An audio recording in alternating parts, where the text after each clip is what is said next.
नमस्कार विद्यार्थ्यांनो, माझे नाव आहे पंकज मते आणि आज आपण सुरू करणार आहोत इयत्ता 7वीतला धडा क्रमांक 4 पुढचा भाग. या धड्याचं नाव आहे कोन व कोनांच्या जोड्या. तर चला सुरू करूया या दुसऱ्या भागाला. तर आज आपण शिकणार आहोत कोटिकोन. ज्या दोन कोनांच्या मापांची बेरीज 90 अंश असते ते कोन परस्परांचे कोटिकोन असतात असे म्हणतात. म्हणजेच काय, आपल्याकडे दोन कोन आहेत, त्या दोन्ही कोनांचे जर मोजमाप आपण केले तर एका कोनाचे काहीतरी अंशामध्ये कोनाचे मोजमाप येईल, दुसऱ्या कोनाचे मोजमाप काहीतरी अंशात येईल. परंतु त्या दोन्ही कोनांच्या मोजमापाचे आपण जर जोडणी केली किंवा बेरीज केली तर आपल्याला जर 90 अंश असे जर उत्तर मिळाले, म्हणजेच काय, ते दोन्ही कोन परस्परांचे काय असतात, कोटिकोन. तर इथे PQRS व SQR हे परस्परांचे कोटिकोन आहेत. आता उदाहरण पाहू म्हणजे तुम्हाला कळेल. आकृतीतील कोनांचे निरीक्षण करा व चौकटीत योग्य ती संख्या लिहा. मेजर अँगल ABC म्हणजेच काय, एबीसीचा अँगल किंवा कोन आपण मोजूया. तर एबीसीचा कोन किती दिलाय आपल्याला इथे 40 अंश, तर इथे आपण 40 अंश लिहिले. त्यानंतर मेजर अँगल PQR म्हणजेच काय, PQR कोनाची मोजमाप करा, ते किती दिलेत 50, तर 50 आपण लिहिले. परंतु आपण जर ह्या दोन्ही कोनांची जर बेरीज केली तर 50 अधिक 40 किती येतात, 90. याचा अर्थ काय, एबीसी आणि PQR हे दोघे एकमेकांचे कोटिकोन आहेत. कारण आपण म्हटले व्याख्यानुसार जर दोन्ही कोनांची जर आपण बेरीज केली तर आपल्या उत्तर बरोबर 90 अंश आले पाहिजे.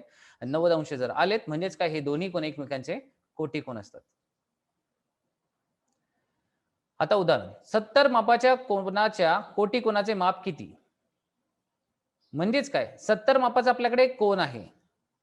अजून एक आपल्याकडे कोन घ्यायचा जेणेकरून त्या दोघांचे मोजमाप किती होईल, कोटिकोना इतके. कोटिकोना इतके पाहिजे तर आपल्या दोघांच्या कोनांची बेरीज आपल्याला काय आली पाहिजे, 90 अंश. तर आपण एक काम करू, दिलेला कोटिकोन, आपल्याकडे दोन कोटिकोन आहेत. एक 70 अंशाचा आहे आणि दुसरा आपल्याला माहित नाही. ज्या कोनाची माहिती आपल्याकडे नाही त्या कोनाचे माप आपण x असे मानून चालू. आता पहा, आपल्याला समीकरणे कशी सोडवायची आपल्याला माहिती आहे, तर त्या समीकरणांचाच वापर आपण इथे करणार आहोत. तर आपल्याकडे दिलेलं उत्तर आहे 70 अंशाचं आणि त्यामध्ये आपल्याला x अंशाचे कोनाचे माप, दुसरा एक कोन आहे त्याचा अंशाचे माप आहे x अंश. तर 70 अधिक x जर केले तर आपल्या कोटिकोनाचे माप आले पाहिजे, ते म्हणजे 90. तर आपण एक काम करू, ही 70 वजा करण्यासाठी आपल्याला काय करावं लागेल, आपल्या ह्या समीकरणाच्या डाव्या बाजूला आणि उजव्या बाजूला 70 ही संख्या वजा करावी लागेल. कारण 70 ही संख्या दोन्ही साईडला, दोन्ही बाजूला वजा केली म्हणजेच काय, आपली जी समीकरण जे आपण लिहिलंय त्याचा अर्थ बदलत नाही किंवा त्याची किंमत बदलत नाही, ती जशी आहे तशी राहते. आता समजा 70 इथे वजा केली तर 70 आणि 70 एकमेकांना वजा झाले तर इथे आले फक्त x, किंवा 70 वजा 70 शून्य होतात, म्हणून आपल्या फक्त डाव्या बाजूला x उरले. आणि उजव्या बाजूला 90 वजा 70 केले तर उत्तर आले 20 अंश. म्हणजेच काय, दुसऱ्या अंशाचे म्हणजे दुसरा जो कोन दिलाय त्या कोनाचे माप आपल्याला किती भेटले, 20 अंश. तर 20 अंश मापाच्या कोनाच्या कोटिकोनाचे माप किती आहे, 20 अंश इतके आहे. तर अशा प्रकारे आपल्याला हे पुढचे उदाहरणे सोडवायचे आहेत. आता उदाहरण क्रमांक 2, a अधिक 15 अंश म्हणजे हे एक कोनाचे माप झाले. दुसऱ्या कोनाचे माप दिले 2a आणि अंशात. हे एकमेकांचे कोटिकोन आहेत, तर प्रत्येक कोनाचे माप किती. तर पहा, आपल्या इथे काय दिले, एका कोनाचे माप दिले a अधिक 15 अंश, दुसऱ्या कोनाचे माप दिले 2a अंश. तर यांचे आपल्याला कोटिकोनाचे माप आपल्याला आहेत, तर त्यांचे प्रत्येकाचे माप किती, म्हणजे ह्या कोनाचे माप किती आणि ह्या कोनाचे माप किती आपल्याला काढायचे. तर आपण एक काम करू, आपण या दोघांची बेरीज केली तरच आपल्याला कोटिकोनाचे माप मिळते, किंवा तेव्हाच आपण म्हणतो हे दोघे कोटिकोन आहेत. म्हणजे ह्या दोन्ही कोनांची बेरीज आपल्याला काढली पाहिजे 90. तर आपण एक काम करू, a अधिक 15 आणि 2a ह्या दोघांची बेरीज केली म्हणजे ह्या दोन्ही कोनांचे जी माप आपल्याला दिले त्यांची बेरीज केली आणि आपल्याला उत्तर किती पाहिजे, 90. आता पहा, इथे a आहे आणि इथे 2a आहे. तर जर 2a आणि a यांची बेरीज केली तर आपल्याला उत्तर भेटते 3a. 3a अधिक 15 हे बरोबर 90. आता 15 तिकडे घेऊन गेलो तर 90 वरून 15 वजा होतील, तर उरले 75. आणि 3a, तर इथे 3 हा गुणाकारात आहे, तर आपण हा 3 डाव्या बाजूचा जर उजव्या बाजूला नेला तर तो भागाकारात जातो, म्हणजे 75 भागिले 3 होईल किंवा 75/3 होईल. आणि 3ने जर 75 ला भागले तर उत्तर किती येते, 25. म्हणजेच काय, आपल्याला a चे उत्तर आले 25. परंतु प्रश्नात असे दिले की हे एकमेकांचे कोटिकोन आहेत, तर प्रत्येक कोणाचे माप किती, म्हणजे ह्या कोणाचे माप किती आणि ह्या कोणाचे माप किती ते बघायचं आहे. तर आपण a ची किंमत जी 25 आली ती इथे ठेवू आणि इथे ठेवू. तर 25 अधिक 15 झाले 40 आणि 25 गुणिले 2 झाले 50. तर दोन्ही कोणाचे मोजमाप काय भेटले? एक आहे 40 अंशाचा, दुसरा आहे 50 अंशाचा.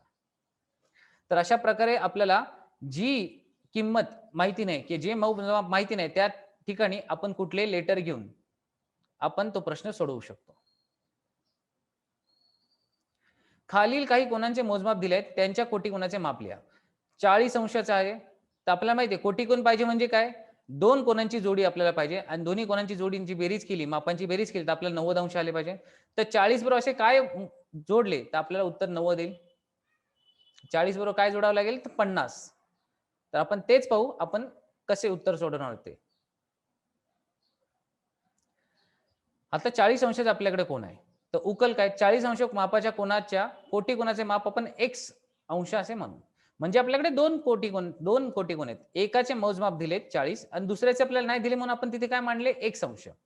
त्या दोन्ही 40 आणि x ची बेरीज आपल्याला जर केली तर कोटीकोनाचे मोजमाप 90च असते.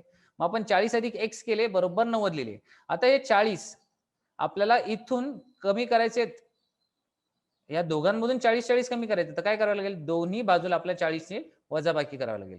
तर 40 वजा 40 डाव्या बाजूला झाले 0, तर उरला फक्त x आणि 90 वजा 40 केले, तर इथे आले 50. म्हणजे x ची बाजू काय झाली? x ची किंमत झाली 50. म्हणजेच काय? या दुसऱ्या कोटीकोनाचे माप आपल्याला मिळाले 50 अंश असे. तर हे सोपे आहे सोडवणे. फक्त तुम्हाला नीट कळले पाहिजे आपल्याला काय करायचं. दुसरा प्रश्न आहे 63 अंशाचा. तर 63 अंशाचा एक मापाचा कोन दिलाय, दुसऱ्या मापाचा कोन दिला नाही. तर त्या जागी आपण x माप असे पकडू आणि 63 अधिक x केले तरच आपल्याला कोटीकोन भेटतो आणि त्याचे मोजमाप भेटते 90 अंश. तर आपण तेच करू. 63 अधिक x बरोबर 90. तर इथून डाव्या बाजूने जर 63 गेले तर आपल्याला उजव्या बाजूने 63 घालावे लागतील. तर दोन्ही बाजूला 63 वजा केले तर डाव्या बाजूला बघा 63 वजा 63 शून्य आले तर उरला फक्त x आणि 90 वजा 63 केले तर उरले 27. तर x ची किंमत आली 27 म्हणजेच काय? 63 कोनाच्या कोटीकोनाचे माप आपल्याला किती भेटले? 27 अंश इतके. पुढचा प्रश्न आहे 45 अंश. तर 45 अंशाच्या मापाच्या कोटीकोनाचे माप आपण पुन्हा x अंश म्हणू आणि या दोन्हींची बेरीज 90 अंश असली, त्यामुळे 45 अधिक x बरोबर 90. आता 45 ही संख्या इथून वजा करायची तर इथूनही करावी लागेल म्हणून दोन्ही बाजूला वजा केली. तर 45 वजा 45 झाले 0, उरला फक्त x. हा डाव्या बाजूला 90 वजा 45 केले तर उत्तर आले 45. म्हणजेच काय? ह्या दुसऱ्या 45 मापाच्या कोटीकोनाचे दुसरे माप आहे 45 अंश आहे. पुढचा प्रश्न आहे 55 अंशाचा.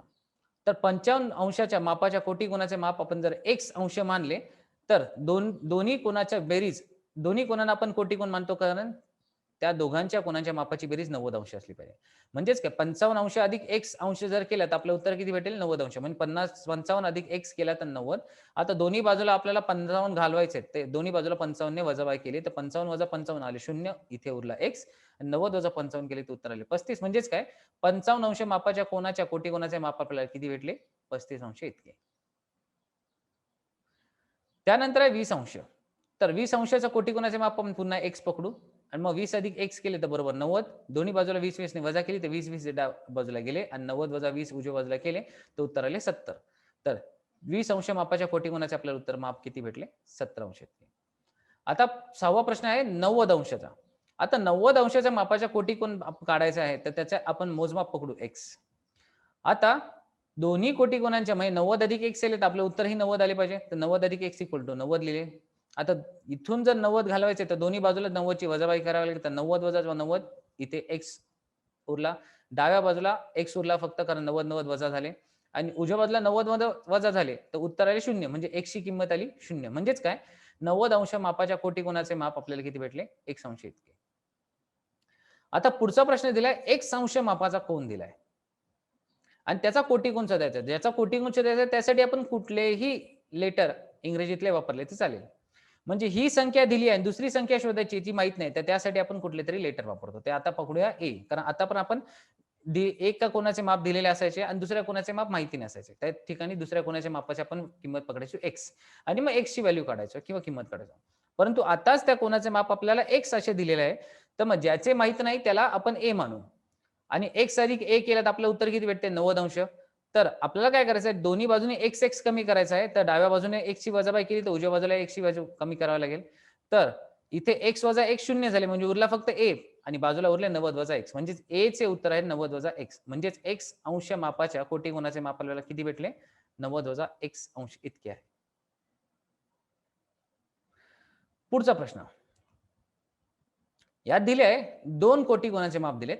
y वजा 20 अंश हे एका कोणाचे माप आहे. y अधिक 30 अंश हे दुसऱ्या कोणाचे माप आहे. हे एकमेकांचे कोटी कोण आहे तिथे दिले. म्हणजेच काय, ह्या दोघांची बेरीज आपल्याला किती येईल? 90.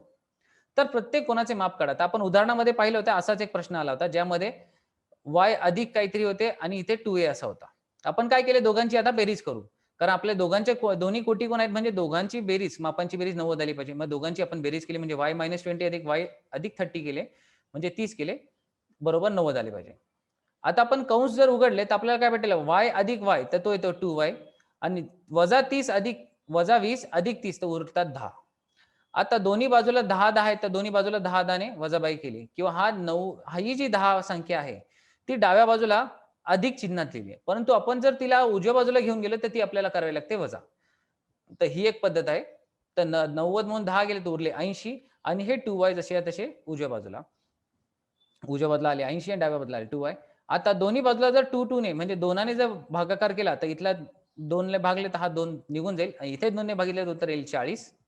किंवा दुसरी पद्धत आहे, इथे जर 2 गुणाकारात असेल तर इकडे गेल्यावर तो भागाकारात असतो आणि इथे जर भागाकारात असेल तर तो इथे गेल्यावर होतो गुणाकार. तर नेहमी क्रिया विरुद्ध असते जेव्हा तुमची एक बाजूला म्हणजे डाव्या बाजूची संख्या जेव्हा उजव्या बाजूला घेऊन जातो त्यावेळेस. म्हणजे संख्या जर बेरजेमध्ये असेल तर इकडे घेऊन गेलं तर ती वजाबाकीमध्ये येते. उजव्या बाजूला डाव्या बाजूला समजा ती वजाबाकीमध्ये असेल तर उजव्या बाजूला घेऊन जाताना ती अधिक होते. जर एखादी संख्या डाव्या बाजूला गुणाकारात असेल तर उजव्या बाजूकडे घेऊन जाताना भागाकारात येते आणि तसेच जर भागाकारात असेल डाव्या बाजूला आणि उजव्या बाजूला घेऊन जात असेल तर ती गुणाकारात येते. हीच पद्धत आपण उजव्या बाजूची किंमत डाव्या बाजूला घेऊन जाताना सुद्धा सगळ्या तशाच वापरतो. आता चला पुढे जाऊया. तर आपले उत्तर येईल y बरोबर 40. तर y बरोबर 40 म्हणजे पहिल्या कोणाच्या याच्यात आपण 40 टाकले yच्या जागी तर 40 वजा 20 आले 20 म्हणजे एका कोणाचे माप भेटले 20 आणि दुसऱ्या 40 अधिक 30 केले तर उत्तर आले 70 म्हणजे दुसऱ्या कोणाचे माप झाले 70 म्हणजे कोणांचे अनुक्रमे आपल्याला माप भेटले 20 अंश आणि 70 अंश. तर अशा प्रकारे हे शाब्दिक उदाहरण आपल्याला सोडवायचं आहे. तर आज आपण काय शिकलो? आज आपण शिकलो कोटी कोन म्हणजे काय? जर दोन लगतच्या कोनांची बेरीज मापांची बेरीज जर आपण केली तर ती 90 अंश जर येत असेल म्हणजेच काय, ते दोन्ही कोन एकमेकांचे कोटी कोन आहेत आणि त्यावरने आपण काही शाब्दिक आणि काही सांख्यिक उदाहरणे सोडवली. त्यात एका कोनाचे मोजमाप दिले असते आणि दुसऱ्याचे नसते दिले तर दुसऱ्याच्या कोनाचे मोजमाप आपण काहीतरी इंग्रजी लेटरने घेऊन आपण ते पूर्ण प्रश्न तसा सोडवतो. म्हणजेच काय, दिलेल्या कोनाचे माप आणि जे माहित नाही त्या कोणा जागी आपण x हे मानले आणि त्या दोघांचे मोजमाप आपण ऍड करून आपल्याला उत्तर भेटते 90. तर x ची किंमत त्यावरून काढायची जेणेकरून आपल्याला दुसऱ्या कोणाचे मोजमाप आपल्याला कळते. तर चला आज आपण इथेच थांबूया. पुढच्या भागात या धड्याचा पुढचा भाग पाहू. तोपर्यंत धन्यवाद.